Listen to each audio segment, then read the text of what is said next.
आज अखेर शेतकऱ्यांचा दिवस आलेला आहे. बघा या ठिकाणी शेतकरी मित्रांनो, सर्व शेतकऱ्यांना प्रतीक्षा होती पीक विम्याची. परंतु बघा आतापर्यंत काय होत होतं, अनेक न्यूज हा या ठिकाणी यूट्यूबवर येत होत्या. अनेक यूट्यूबर या ठिकाणी त्यांच्या न्यूज त्या ठिकाणी अपलोड करीत होते, परंतु सत्य माहिती कोणीच या ठिकाणी देत नव्हतं. बघा तर मग सत्य माहिती कोणीच देत नव्हतं. आतापर्यंत किती फेक न्यूज आले की शेतकऱ्यांना थेट या ठिकाणी एवढी रक्कम मिळणार, तेवढी रक्कम मिळणार, आज मिळणार, उद्या मिळणार. परंतु बघा आता सत्य माहिती जाणून घ्या शेतकरी मित्रांनो. आज या ठिकाणी शेतकऱ्यांचा काळ म्हणजे की शेतकऱ्यांना जो काय दिवसाची वाट आहे तो दिवस आज या ठिकाणी आलेला आहे. तर शेतकरी खूप वाट बघत होते पीक विम्याची. बघा तर आज या ठिकाणी मुख्यमंत्री साहेबांची बैठक झाली होती. बघा त्या बैठकीमध्ये पीक विम्याच्या बाबत एक महत्त्वाची अपडेट समोर आलेली आहे. कमुक या ठिकाणी बघा 24 तासात शेतकऱ्यांच्या खात्यामध्ये पीक विमा जमा होणार आहे. बघा 24 तासामध्ये शेतकऱ्याच्या खात्यामध्ये पीक विमा जमा होणार आहे. परंतु बघा त्याच्यामध्ये त्यांनी या ठिकाणी 3 मोठ्या अटी या ठिकाणी घातलेल्या आहे. बघा त्या 3 मोठ्या अटी शेतकऱ्याला या ठिकाणी घातलेल्या आहे मुख्यमंत्री साहेबांनी. तर मग ह्या 3 अटीची पूर्तता शेतकऱ्याला करावी लागेल. बघा तुम्हाला या 3 अटी माहीत पाहिजे. जर तुम्हाला या 3 अटी माहीत नसतील तर तुम्हाला 1 पण रुपया या ठिकाणी शेतकरी मित्रांनो मिळणार नाही. तर या ठिकाणी अटी पाहून घ्या. यादी पण आज जाहीर झालेली आहे. तर मग या ठिकाणी यादी पण एकदा पाहून घ्या की तुमचा जिल्हा आहे की नाही आणि तुमचं नाव आहे की नाही. बघा आज या ठिकाणी केंद्र सरकार, राज्य सरकार यांनी या ठिकाणी बँकांना या ठिकाणी तात्काळ या ठिकाणी आदेश दिलेले आहे की खूप दिवस झाले होते की शेतकऱ्याला पीक विमा मिळाला नव्हता, परंतु आज तसं होणार नाही. बघा आज या ठिकाणी शेतकऱ्याला खूप या ठिकाणी पैसा मिळणार आहे. म्हणजे की बघा पैसा म्हणजे कसा, शेतकऱ्याच्या हक्काचाच पैसा आहे. त्यामुळे आता शेतकऱ्याला हा पैसा मिळणार आहे. तर शेतकरी मित्रांनो पाहून घ्या संपूर्ण माहिती की काय प्रोसेस आहे, यादी काय आहे, जिल्हा आहे की नाही. बघा महत्त्वाचा प्रश्न आहे की या ठिकाणी महाराष्ट्रातील शेतकऱ्यांच्या खात्यामध्ये पैसे किती येणार हा शेतकऱ्यांचा प्रश्न असतो. बघा महाराष्ट्र सरकारने ठरवलं आहे की एकूण 2555 कोटी रुपयांचा या ठिकाणी शेतकऱ्यांच्या खात्यामध्ये निधी टाकायचा आहे. बघा तर हे पैसे 2022 पासून शेतकऱ्याला मिळाले नव्हते. 2022 पासून कोणताही पीक विमा शेतकऱ्याला मिळालेला नाही.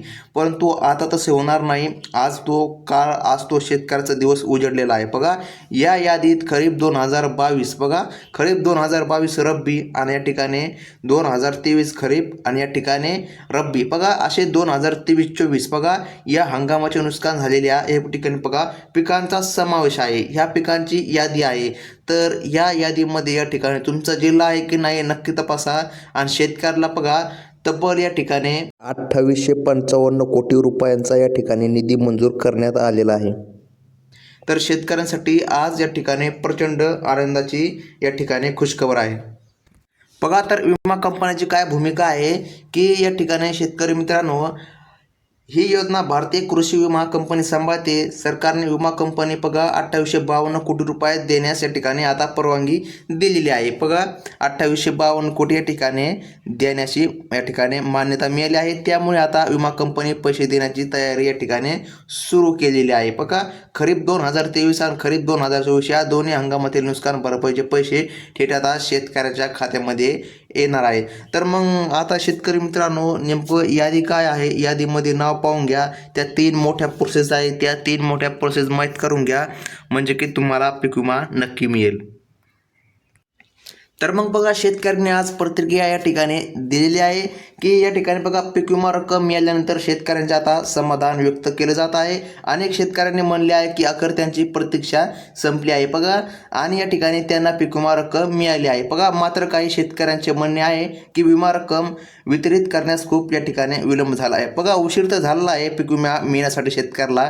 बघा आणि भविष्यात विमा रक्कम वेळेत मिळावी अशी या ठिकाणी शेतकऱ्यांनी सरकारला अपेक्षा केली आहे. बघा यवतमाळ जिल्ह्यातील एका शेतकऱ्याने सांगितले की अनेक महिने आम्ही पीक विमा रकमेची प्रतीक्षा करत होतो. बघा पण आता अखेर आमच्या खात्यामध्ये रक्कम जमा झाली आहे. बघा यामुळे आम्हाला पुढील हंगामासाठी शेती करण्याच्या ठिकाणी मदत होणार आहे. बघा तर मग या ठिकाणी यवतमाळमध्ये पण वितरणास सुरुवात झालेली आहे. पण यादी या ठिकाणी पाहून घ्या महत्त्वाच्या त्या 3 प्रोसेस तर बघा, गेल्या काही वर्षामधील समस्या 2022 मधील अनियमित पावसाचे परिणाम या ठिकाणी बघा, महाराष्ट्रात त्या ठिकाणी पावसाने मोठी विषमता दाखवली. काही भागांमध्ये अतिवृष्टी झाली तर काही भागांमध्ये पावसाचा थेंबही पडला नाही. या अनियमित पावसामुळे शेतकऱ्यांच्या पिकाचे प्रचंड नुकसान झाले आणि अनेक शेतकऱ्यांनी बघा त्यांच्या पूर्ण वर्षाचे उत्पन्न गमावले. बघा, तर हे सर्व जे काय बघतात त्याचमुळे आता मुख्यमंत्री देवेंद्र फडणवीस यांनी या ठिकाणी शेतकऱ्यांसाठी अशी प्रचंड रक्कम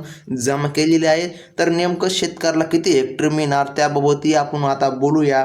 बघा, त्यावेळी महाराष्ट्र सरकारने शेतकऱ्यांना नुकसान भरपाई देण्याचे आश्वासन दिले होते. सरकारी अधिकारी बघा आणि तहसीलदारांनी शेतांची पाहणी केली होती, पिकांचे नुकसान मोजले गेले, कागदपत्र तयार केली, परंतु प्रत्यक्षात शेतकऱ्याच्या खात्यामध्ये पैसे जमा झाले नाहीत. बघा, तर मग या ठिकाणी आता ह्याच परिस्थितीचा विचार करून या ठिकाणी आज ही मोठी या ठिकाणी बातमी समोर आलेली आहे की आज शेतकऱ्याला पीक विमा मिळणार आहे. पण शेतकऱ्याला नेमका पीक विमा किती मिळणार, तर बघा 29,500 रुपये हेक्टर शेतकऱ्याला पीक विमा मिळणार आहे. बघा, तर मग या ठिकाणी ही अशी प्रचंड रक्कम शेतकऱ्याच्या खात्यामध्ये या ठिकाणी जमा करण्यात येणार आहे.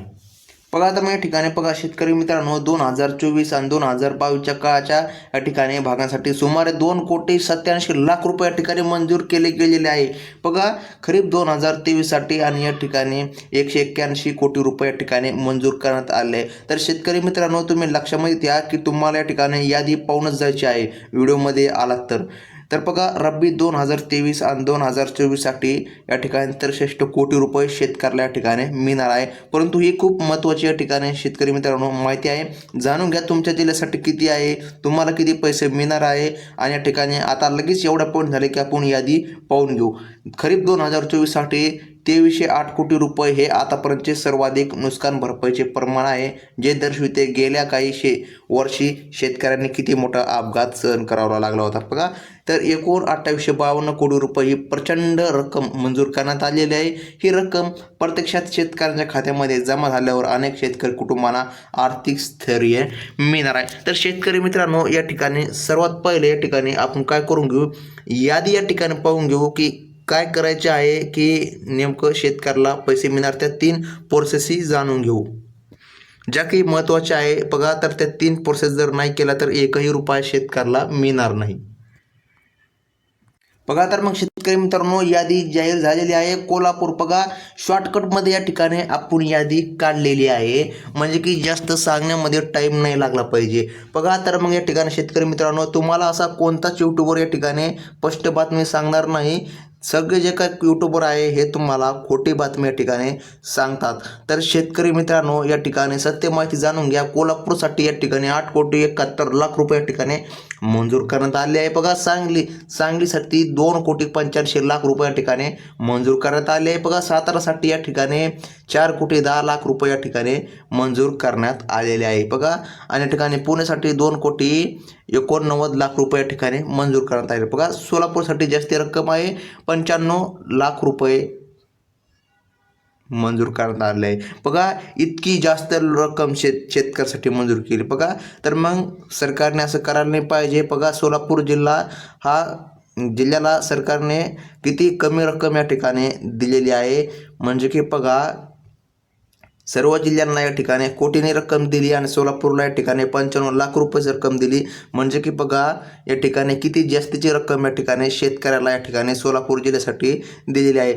तर शेतकऱ्याला असं सरकारने कशामुळे केले काय माहीत, पण बघा नाशिकसाठी या ठिकाणी 3,00,000 रुपये मंजूर केले आहेत. बघा, तर मग नाशिकसाठी पण या ठिकाणी कमीच रक्कम आहे. तर शेतकरी मित्रांनो, या ठिकाणी संपूर्ण माहिती पहा की नेमकं तुम्हाला त्या 3 कोणत्या प्रोसेस करायच्या आहे जेणे की तुमच्या खात्यामध्ये ही रक्कम जमा होणार. तर या ठिकाणी शेतकरी मित्रांनो, त्या 3 प्रोसेस काय आहे ज्या की तुम्हाला करायच्या आहेत. तर बघा, तुम्हाला तुमचे जे बँक खातं आहे, बघा हे बँक खातं आधारशी संलग्न करायचे आहे. तर या ठिकाणी बघा, तुम्हाला जर तुम्ही आधार तुमचं बँक खात्याशी संलग्न जर केलं तर तुम्हाला अडचण येणार नाही. बघा, सर्वात महत्त्वाचं तुमची जी काय बँक खात्याची KYC आहे, तर KYC तुटलेली तर नाही हे तपासून घ्या. आणि या ठिकाणी शेतकरी मित्रांनो, तुम्हाला सर्वात मोठा प्रश्न म्हणजे की तुम्ही तक्रारी केल्या होत्या का सांगा. या ठिकाणी मेसेज करू सांगा. डिस्क्रिप्शन बॉक्समध्ये मेसेजचं ऑप्शन या ठिकाणी आपण ऑन करून ठेवलेलं आहे शेतकऱ्यांसाठी, कारण की त्यांच्या खास काय प्रश्न आहे ते प्रश्न सोडण्याचा आपण प्रयत्न करणार आहोत कमेंटच्या माध्यमातून. तर शेतकरी मित्रांनो, या ठिकाणी कमेंट करा की नेमकं काय समस्या आहे, या ठिकाणी कोणत्या जिल्ह्याला पीक विमा मिळाला ते नक्की सांगा. आणि तुम्ही जर तक्रारी जर दिलेल्या नसतील तर बघा तुम्हाला 2 ते 3 हजार रुपये या ठिकाणी मिळणार आहे. पुन्हा तुम्ही म्हणता या ठिकाणी इतकी मोठी प्रचंड रक्कम शेतकऱ्याला जमा केली परंतु आम्हाला तर काही मिळाली नाही. तर असं नाही शेतकरी मित्रांनो, तुम्ही जर या ठिकाणी नक्कीच तक्रारी जर दिलेल्या असतील, बघा तक्रार देणे महत्त्वाचे आहे. तक्रार जर दिली नाही तर या ठिकाणी वर काय होतं, वर या ठिकाणी तुमची तक्रार पोहोचत नाही आणि त्यामुळे तुम्हाला निधी मंजूर करून दिला जात नाही. त्या जिल्ह्याला केला जातो परंतु शेतकऱ्याला निधी मंजूर होत नाही. त्यामुळं जर तुम्ही तक्रार केलेली असेल तर तुम्हाला ही रक्कम निश्चितच मिळणार आहे. तर शेतकरी मित्रांनो, ही होती आजची अपडेट. धन्यवाद.